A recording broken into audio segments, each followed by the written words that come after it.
பீரங்கி குண்டை 3 பீரங்கி குண்டுகள் இருக்குங்க. பாருங்க, இது மிக பெருசு, இருக்கிறதுலே மிகப்பெரிய பீரங்கி குண்டு. திண்டுக்கல் மலைக்கோட்டை.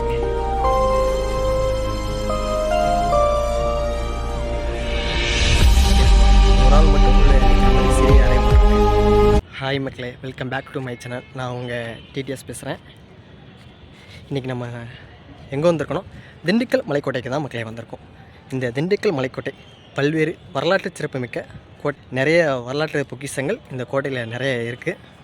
இந்த கோட்டையை யார் கட்டுனது, இந்த கோட்டையை யார் ஆட்சி பண்ணது, இந்த கோட்டையோட முழுமையான வரலாற்று தகவல்கள் என்ன, இந்த கோட்டைக்கும் திண்டுக்கல் மாநகர பகுதிக்கும் என்ன சம்மந்தம் இருக்குது, நம்ம இந்திய சுதந்திரக்கும் இந்த கோட்டைக்கும் என்ன தொடர்பு இருக்குது அப்படிங்கிற ஒரு முழுமையான வரலாற்று தகவல்களை நம்ம இந்த வீடியோவில் தெரிஞ்சுக்கலாம். நம்ம இந்த கீழேருந்து தான் மக்களே இந்த மலைக்கோட்டைக்கு ஏறி வந்தோம். கீழே வரும்போது ஒரு நபருக்கு 20 ரூபா சார்ஜ் பண்ணுறாங்க. இந்த திண்டுக்கல் மலைக்கோட்டை தற்பொழுது இந்திய தொல்லியல் துறை அவங்க கட்டுப்பாட்டில் தான் இந்த கோட்டை இருக்குது. இந்த கோட்டை யாரால் கட்டப்பட்டதுன்னா மதுரை நாயக்கர்களால் தான் இந்த கோட்டை வந்து கட்டப்பட்டது. மதுரையை ஆட்சி செய்த மதுரை நாயக்கரான முத்துகிருஷ்ணப்ப நாயக்கரால் தான் இந்த கோட்டை கிபி 18ஆம் நூற்றாண்டில் கட்டப்பட்டது. அதன் பிறகு மைசூர் உடையார்கள் அவங்க வந்து இந்த கோட்டையை வந்து கைப்பற்றினாங்க. அவங்கக்கிட்ட மைசூர் உடையார்கிட்ட இருந்து இந்த கோட்டை திப்பு சுல்தான் அவரோட கட்டுப்பாட்டில் இருந்தது. அப்புறம் அவருடைய தந்தை ஹைதர் அலி அவரோட கட்டுப்பாட்டில் இருந்தது. அதன் பிறகு அவரோட வாரிசுகளான இஸ்லாமியர்கள், அதாவது முஸ்லீம்கள், அவங்களோட கட்டுப்பாட்டில் இந்த கோட்டை இருந்தது. அதன் பிறகு இந்த கோட்டையை வந்து ஆங்கிலேயர்கள் வந்து 300 வருடமாக இந்த கோட்டையை வந்து ஆட்சி செஞ்சுட்டு வந்தாங்க. மேலே வந்து நிறைய இராணுவ தளவாடங்கள் இருக்குது மக்களே. நிறைய வெடிமருந்து கிடங்குகள், வெடிமருந்துகள், பீரங்கி குண்டுகளும் இன்றளவும் மேலே கோட்டை மேலே இருக்குன்னு சொல்கிறாங்க. நம்ம மேலே போய் பார்ப்போம். நம்ம பேசிக்கிட்டே கோட்டையோட நுழைவு வாயில்கிட்ட வந்துட்டோம் மக்களே.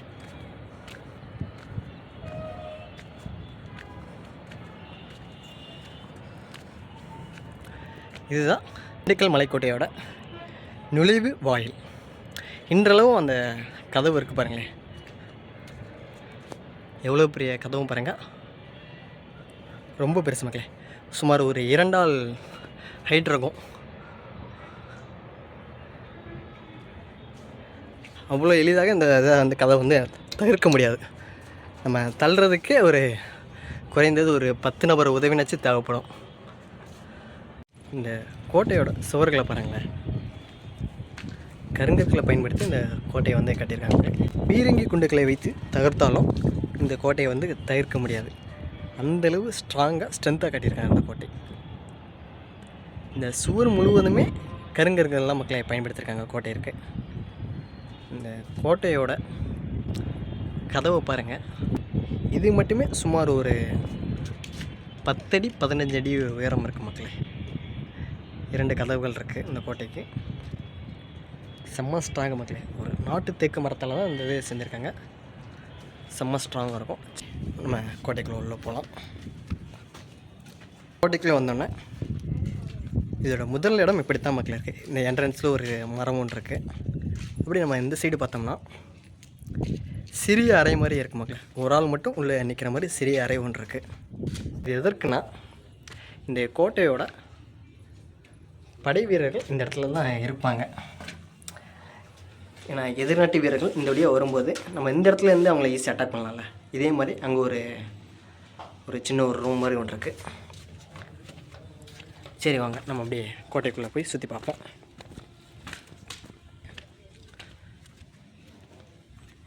அப்படியே நம்ம கோட்டைக்குள்ளே வந்தோம்னா இங்கே ஒரு பாதை மாதிரி ஒன்று மேலே போகுது.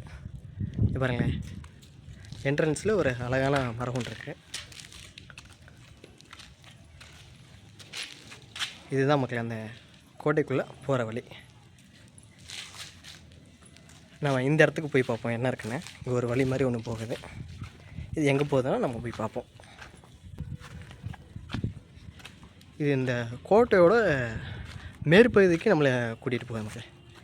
இந்த இடத்துல ஒரு ஆள் நிற்கிற மாதிரி ஒரு சிறிய இடம் ஒன்று இருக்குது.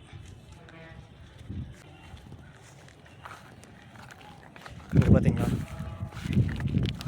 இந்த சுவர் முழுவதுமே இப்படி தான் மக்களே இருக்கும். அந்த இடத்துல சிறிய பகுதி மாதிரி விட்டுருப்பாங்க. இது எதற்குன்னா, இந்த இடத்து படை வீரர்கள் இங்கேருந்து கீழே தரையிலேருந்து நம்ம கோட்டைக்கு மேலே வரும்போது இங்கேருந்து ஈஸியாக அவங்கள அட்டாக் பண்ணலாம். மேலேருந்து கீழே வரவங்கள ஈஸியாக நம்ம அட்டாக் பண்ணுறதுக்காக தான் இந்த மாதிரி இடங்கள் இந்த கோட்டை முழுவதுமே இருக்குது.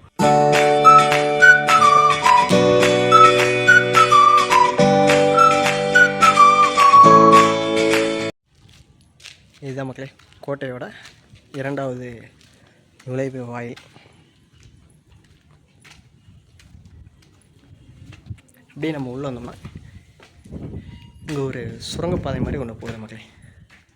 உள்ளே அப்படியே போய்கிட்டே இருக்கு. உங்களுக்கு கிட்ட போய் காட்டுற பாருங்கள், சூப்பராக இருக்குது. அப்படியே ஒவ்வொரு அறை மாதிரி போகுது மக்களே. இங்கே பாருங்களேன், இங்கே ஒரு அறை மாதிரி இருக்குது, அந்த சைடு ஒரு என்ட்ரன்ஸ் மாதிரி இருக்குது, இந்த சைடு ஒரு என்ட்ரன்ஸு, அங்கே ஒரு சிறிய அறை மாதிரி பாதுகாப்பிற்காக ஒரு சிறிய அறை மாதிரி ஒன்று இருக்குது. இது இந்த கோட்டையோட வீரர்கள் தங்குவதற்கான இடமாகத்தான் இருக்கும். உங்களுக்கு அப்படியே அடுக்கடுக்கு அப்படியே கீழே போகுது. உங்களுக்கு காட்டுறேங்க, ஸ்டெப் பை ஸ்டெப்பாக கீழே போகுது. இங்கே பாருங்கள், இப்போ நம்ம கீழே படிக்கிறதுக்கு போதும். அப்படியே நம்ம கீழே வரணும். அப்படியே நம்ம இங்கே வந்தோம்னா நம்ம இரண்டாவது பகுதிக்கு வந்துட்டோம். நம்ம அப்படியே மறுபடியும் இந்த சைடு ஒரு அறை மாதிரி போகுது. நிறைய அறைகள் இருக்குது பாருங்களா. இது ஃபுல்லாகவே ஒரு 4-5 அறைகள் இருக்குது. இதுக்கு மேலே தான் கோட்டையை கட்டியிருக்காங்க. அங்கங்கே இந்த மாதிரி வெளிச்சத்திற்காகவும் ஆக்சிஜன் காற்றுக்காகவும் இந்த மாதிரி சிறிய துளைகள் இருக்குது. இது போய்கிட்டே இருக்கு மக்களே. இந்த கோட்டை பாருங்கள், கிட்டத்தட்ட ஒரு 7 அறைகள் கொண்டதுன்னு நினைக்கிறேன். பாருங்கள் எவ்வளோ பெரியதுன்னு. இன்னமும் உள்ளே போகுது. நான் ஒரு சிறிய அறைன்னு தான் நினச்சேன், ஆனால் மிகப்பெரிய ஒரு அறையாக இந்த கோட்டை இருக்குது.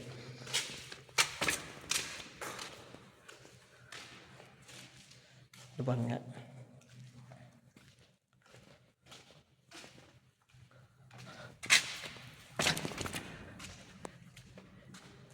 கிட்டத்தட்ட நம்ம ஒரு 7 அறைகளை நம்ம தாண்டி வந்திருக்கோம்.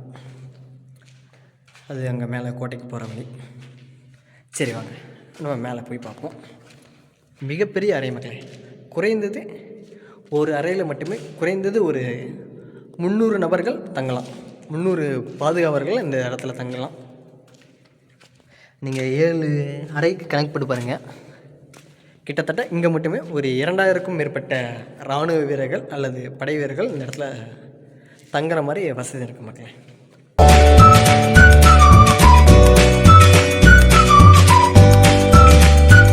இந்த அறைக்குள்ளே தான் வந்தோம். அப்படி நம்ம இந்த சைடு வந்தோம்னா ஒரு சுரங்கப்பாதை மாதிரி உள்ளே போகுது மக்களே. சிறிய குகை மாதிரி கொண்டு இருக்குது, உள்ளே அடைச்சிருக்காங்க. இது என்னென்னு நான் கண்டிப்பாக வெளியே போய் எக்ஸ்பிளைன் பண்ணுறேன். இந்த கதவு பாருங்களேன். இந்த கதவை முழுவதுமாக அடைத்திருப்பாங்க. ஒரு ஆள் மட்டும் உள்ளே திறந்து வர மாதிரி சிறிய வழி மட்டும் விட்டுருக்காங்க. இந்த பாருங்கள், உங்களுக்கு திறந்து காட்டுறேன்.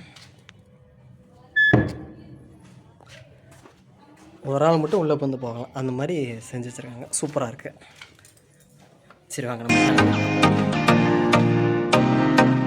அறை மாதிரி பார்த்துருந்தோம்ல, அந்த அறை தான் இது. அந்த அறையோட தரை மட்டும் இது.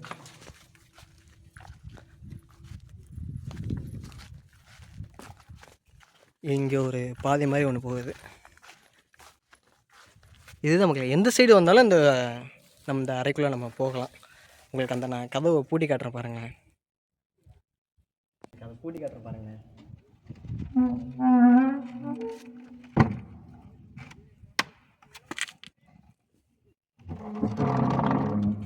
இது மாதிரி அங்கே இருக்க இந்த மாதிரி கதவுகளை செஞ்சு வச்சுருக்காங்க. நீங்கள் அதை நம்ம பூட்டி ஒரு வலுவான ஒரு பூட்டு வாங்கி நம்ம பூட்டிட்டோம்னா இதை துறைக்கவே முடியாது. உள்ளே இருக்கவங்க வெளியே வர முடியாது. இது மாதிரி ஒவ்வொரு வாயிற் பகுதிக்கும் ஒவ்வொரு கதவு இருக்குது. ஆக்சுவலாக இது ஒரு சிறைச்சாலையாக தான் பயன்படுத்திட்டு வந்திருக்காங்க. இந்த மலையில் இது மாதிரி ஏகப்பட்ட இடங்கள் இருக்க மக்களே. பாருங்கள். இதே மாதிரி அனைத்து பகுதிகளையும் அடைச்சி வச்சுருவாங்க. யாராலையும் தப்பிக்க முடியாது. காற்றுக்கு மேலே அங்கங்கே சிறிய துளைகள் மாதிரி போட்டிருக்காங்க.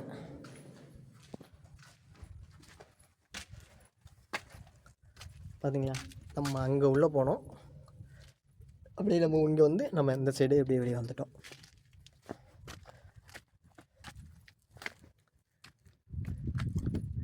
இதுதான் அந்த ரூம் மாதிரி பார்த்தோம்னா சுரங்கப்பாதை மாதிரி போச்சுல அந்த இடம்.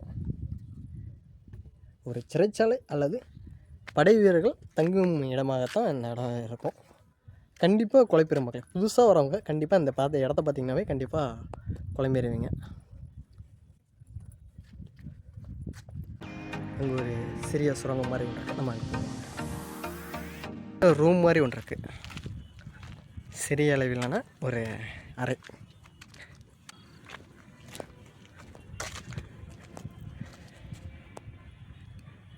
பார்த்திங்களா,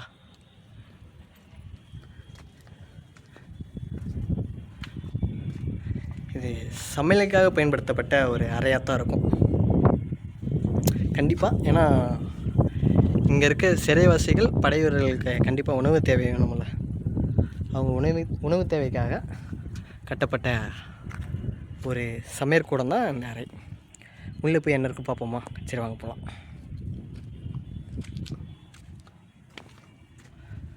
உள்ளே லாக் பண்ணி வச்சுருக்காங்க. உங்களுக்கு தெரியுதா?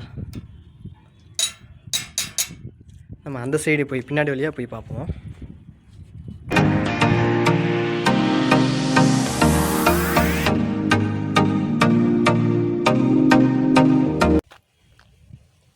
முழுவதுமாகவே செங்கற்களை பயன்படுத்தி இந்த அறையை வந்து கட்டியிருக்காங்க. உள்ளே போவோமா? வாங்க போவோம். இன்ட்ரெஸ்ட்டாக பார்ப்போம்.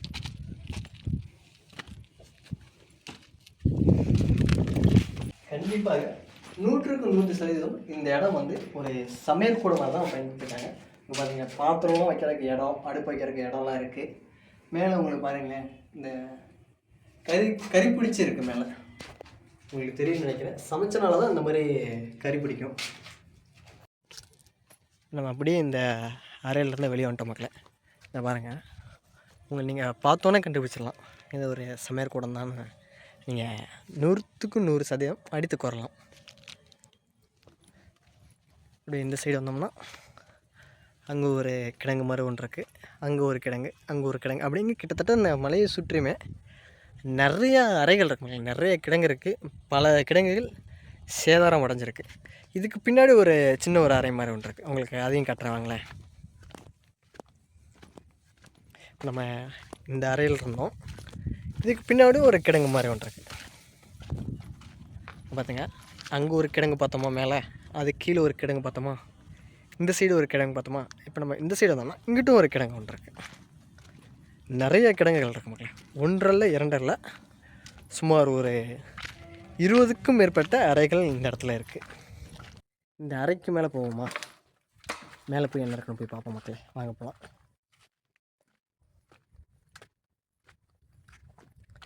மிகப்பெரிய அறைங்க மக்களே. நம்ம கோட்டையோட என்ட்ரன்ஸ் வந்துட்டு அந்த 2 நுழைவு வாயில் அதை தாண்டிட்டு வந்தோம்னா அதுக்கப்புறம் ஃபுல்லாகவே அறை தான். நீங்கள் இதை சுற்றி பார்க்குறதுக்கு கண்டிப்பாக ஒரு 2 மணி நேரம் ஆகும். இந்த அறையெல்லாம் ஒவ்வொரு அறையாக சுற்றி பார்க்குறக்கு உங்களை அப்படியே குழப்பி விட்ரு மக்களே. நீங்கள் ஒரு எதிர்நாடு படை வீரராக இருந்தால் புதுசாக அந்த கொடைக்கு வந்தீங்கன்னா கண்டிப்பாக இந்த இடம் உங்களை வந்து குழப்பத்தை ஏற்படுத்தும். உங்களை ஈஸியாக குழப்பிட்டு அவங்க வந்து ஈஸியாக அவங்கள வந்து அட்டாக் பண்ணிடுவாங்க. இதை பாருங்கள் மக்களே, இதுதான் அந்த அறையோட மேலே, அந்த மேலே அந்த மோல்டிங் மாதிரி போட்டிருந்தாங்களே அந்த இடம். இங்கே பாருங்கள், எப்படி நீங்கள் இங்கேருந்து கணக்கு வச்சாங்க 1 2 3 4 5 6, அங்கே ஒரு 10 இருந்தது. அப்படி இப்படி நீங்கள் எப்படியும் குறைஞ்சபட்சம் ஒரு குறிப்பிட்டது ஒரு 20 அல்லது 25 அறைகள்னாச்சு கண்டிப்பாக இந்த மலைக்கோட்டையில் இருக்கும். இன்னமும் நிறைய அறைகள் இருக்குது மக்களே. அங்கே பாருங்கள், அங்கேயும் நிறையா இருக்குது. அப்படியே ஒவ்வொன்றா உங்களுக்கு கண்டிப்பாக சுற்றி காட்டுறேன். அங்கே இருக்க அறைகள் வந்து மிக சிறியதாக இருக்குது. பார்த்திங்களா, மூளைக்கு அந்த மாதிரி ஒரு வீரர் மட்டும் நிற்கிற மாதிரி அந்த சின்ன அறை மாதிரி ஒன்று இருக்குது. அது வந்து கண்காணிப்பு மக்களே. எப்படி நம்ம இப்போ வந்து கேமரா நவீன காலத்தில் வந்து கேமராலாம் யூஸ் பண்ணுறோம்ல, அது மாதிரி ஒரு கீழேருந்து என்ன நடக்குது, என்ன நிலவரம் அப்படின்னு கண்காணிக்கிறதுக்காக ஒரு படை வீரர் அல்லது படை தளபதி வந்து அந்த இடத்துல வந்து நின்றுப்பார். இந்த நுழைவாயில் மிகப்பெரியது மக்கள். இங்கே பாருங்கள், அங்கே ஆரம்பிக்குது. ஸ்டார்டிங் வந்து உங்களுக்கு அங்கே ஆரம்பிக்குது. அப்படியே வந்தீங்கன்னா இது ஃபுல்லாக அதுதான்.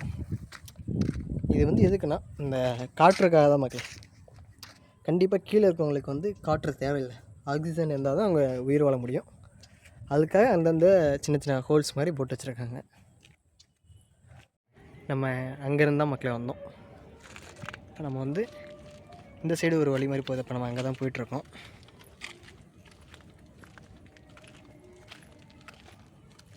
இந்த தடுப்பு வேலிகள் எதுக்கு போட்டிருக்காங்கன்னா, இந்த ஃபுல்லாக பள்ளம், யாராவது ஏறி பார்க்குறேன்னு சொல்லி கீழே விழுந்துட்டாங்கன்னா கீழே விழுந்துருவாங்க. அது சேஃப்டிக்காக தான் இந்த மாதிரி தடுப்பு வேலி போட்டு வச்சுருக்காங்க.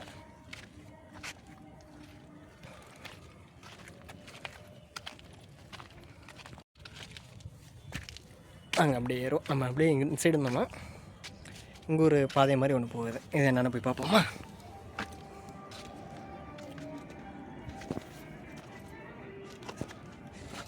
இங்கே கொஞ்சம் வலிக்குது மக்களே, கொஞ்சம் பார்த்து சேஃபாக வாங்க.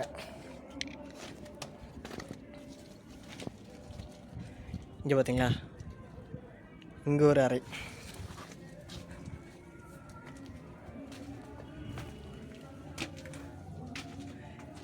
இது ரொம்ப ரொம்ப டேஞ்சர் மக்களே. இந்த இடத்துல வர்றது மட்டும் முடிஞ்ச அளவு அவாய்ட் பண்ணிடுங்க. இந்த சைடு யாரும் வர வேணாம். இங்கே கீழே வந்து போட்ட பேஸ்மெண்ட் வந்து சரியில்லை, அப்படியே உள்ளே உடஞ்சி அப்படியே பள்ளமாக போகுது. நீங்கள் நம்ம உட்காந்துருக்க இடமே ரொம்ப டேஞ்சரான இடம் தான். நம்ம விழுந்தோம்னா அவ்வளோதான் மக்களே, அப்படியே கீழே டைரெக்டாக பள்ளத்துக்கு தான் போவோம். இந்த இடம் வேண்டாம், வாங்க நம்ம ஸ்கிப் பண்ணிவிட்டு வேறு இடத்துக்கு போவோம். அப்படியே இந்த சைடு வந்தோம்னா பாருங்க, இங்கே ஒரு சர்ச்சு மாதிரி ஒன்று இருக்குது மக்களே. சின்ன ஒரு சர்ச் ஒன்று இருக்குது. இங்கே பாருங்களா, இதுதான் அந்த கோட்டை சுவர். நம்ம மேலே போகலாம் வாங்க. இந்த திண்டுக்கல் மலையோட தெற்கு பகுதியில் வந்தோம்னா இந்த சைடு ஒரு மிகப்பெரிய ஒரு அறை மாதிரி ஒன்று இருக்குது. நம்ம அந்த சைடு ஃபுல்லாக ஒரு சைடு ஃபுல்லாகவே கவர் பண்ணிட்டு வந்துட்டோம். நம்ம பார்க்காதது இந்த பகுதி மட்டும்தான். இதை பார்த்துட்டு அந்த பீரங்கி குண்டுகள் இருந்துச்சுல, அதையும் பார்த்துட்டு அப்படியே நம்ம மேலே ஏறுவோம்.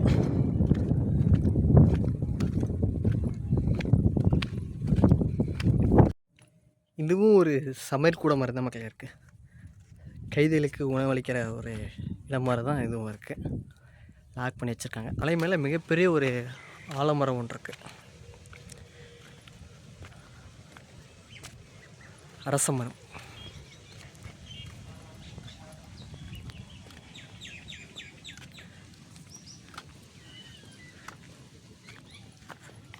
இது மிகப்பெரிய குளம்னு நினைக்கிறேன். இங்கே பாருங்களேன், அங்கங்கே அவங்களோட நீர் தேவைக்காக இந்த மாதிரி பண்ணி வச்சுருக்காங்க. அவங்க ஒரு சின்ன சுரங்கப்பாதை மாதிரி ஒன்று போகுது. இப்போதைக்கு தண்ணி இருக்கனால உள்ளே போக முடியல. தண்ணி வெட்டிய பிறகு கண்டிப்பாக நான் ஒரு நாள் வந்து வீடியோ எடுத்து போடுறேன். இந்த பீரங்கி குண்டுகள் சொல்லியிருந்தல, அது இங்கே தான் மக்களே இருக்குது.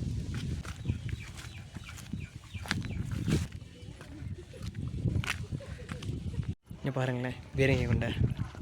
இப்போ தான் மக்களே முதல் தடவையாக நான் பீரங்கி குண்டை பார்க்குறேன். எவ்வளோ பெருசாக இருக்குது பாருங்கள். ஃபுல்லாக இரும்பாலே செஞ்சுருக்காங்க. 3 பீரங்கி குண்டுகள் இருக்குது மக்களே. இங்கே பாருங்கள், இது மிக பெருசு, இருக்கிறதுலே மிகப்பெரிய பீரங்கி குண்டு. இது வந்து அந்த திரி மாதிரி உள்ளே வச்சுருப்பாங்க. இந்த இடத்துல திரியை வச்சு பற்ற வச்சோம்னா இங்கேருந்து கீழே யார் வந்தாலும் ஈஸியாக அடிக்கலாம் மக்கள். செம்ம பவர்ஃபுல் வெப்பன் அது. அங்கே ஒரு இருக்கிறதுலே மிகச்சிறிய பீரங்கி குண்டு அது. இதை தான் நான் தெளிவிட்டு இருந்தேன் ரொம்ப நேரமாக. உள்ளே அந்த குண்டோடு இருக்குன்னு சொல்லியிருந்தாங்க, பார்ப்போம் குண்டு இருக்கான்னு.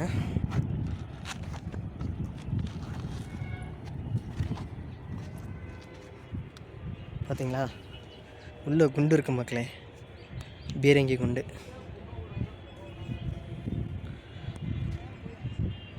இது எப்போ வேணால் வெடிக்கும் நிலையிலலாம் இருக்குது. ஏன்னா உள்ளே லோட் பண்ணி தான் வச்சுருப்பாங்க. என்றைக்காச்சும் ஏதாச்சும் ஒரு ஃப்ரிக்ஷனால் வெடிக்கக்கூட வாய்ப்பு உண்டு. கோவில் அங்கே மேலே இருக்குது. நம்ம கோவிலில் போய்ட்டு சாமி கும்பிட்டு இந்த காணொலியை முடிச்சுக்கலாம். வாங்க மக்களே, இப்போ நம்ம எங்கே போய்ட்ருக்கோன்னா கோவிலுக்கு தான் போயிட்டுருக்கோம். சீக்கிரம் போயிட்டு சாமி கும்பிட்டு எனக்கு வேறு ரொம்ப பசிக்குதா. திண்டுக்கல்ல வேறு பிரியாணி ஃபேமஸ்ன்னு சொல்லி விட்டாங்க. பிரியாணி சாப்பிட்டு அப்படியே நம்ம வீட்டுக்கு கிளம்புறோம். பிரியாணி சாப்பிடாமல் இந்த இடத்த விட்டு நம்ம போகிறதா இல்லை.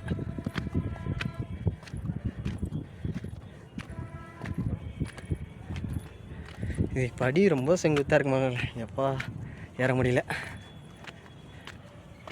நம்ம மலை உச்சியை வந்தோன்னே இங்கே ஒரு கோவில் மாதிரி ஒன்று இருக்குது சின்னதாக.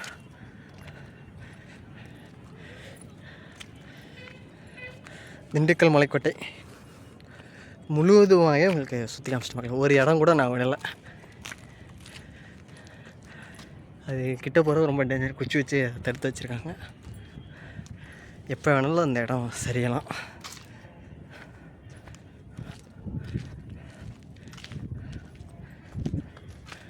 கோட்டைன்னு ஒன்று இருந்தால் கண்டிப்பாக அங்கே வந்து கோவில் அப்படிங்கிறது கண்டிப்பாக இருக்கும்.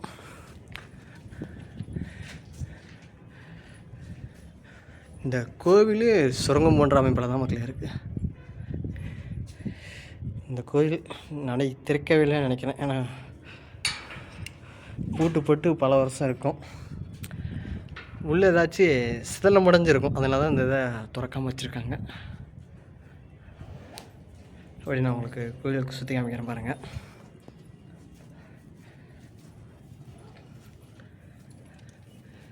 இதுதான் மக்களே திண்டுக்கல் கோட்டை அல்லது திண்டுக்கல் மலைக்கோட்டையில் இருக்க கோவில், சிவன் கோவில். சரி வாங்க மக்களே, அப்படியே நம்ம வீட்டுக்கு கிளம்புவோம். இதே மாதிரி வரலாற்று சிறப்புமிக்க கோவில்கள் இடங்கள் இருந்தால் கண்டிப்பாக வீடியோ எடுத்து போடுறேன். உங்கள் பகுதியில் ஏதாச்சும் இருந்தால் சொல்லுங்கள், அதையும் நான் கண்டிப்பாக வீடியோ எடுத்து போடுறேன். கடைசியாக அங்கே ஒன்று இருக்குது, அதை மட்டும் பார்த்துட்டு அப்படியே நம்ம கிளம்புவோம்.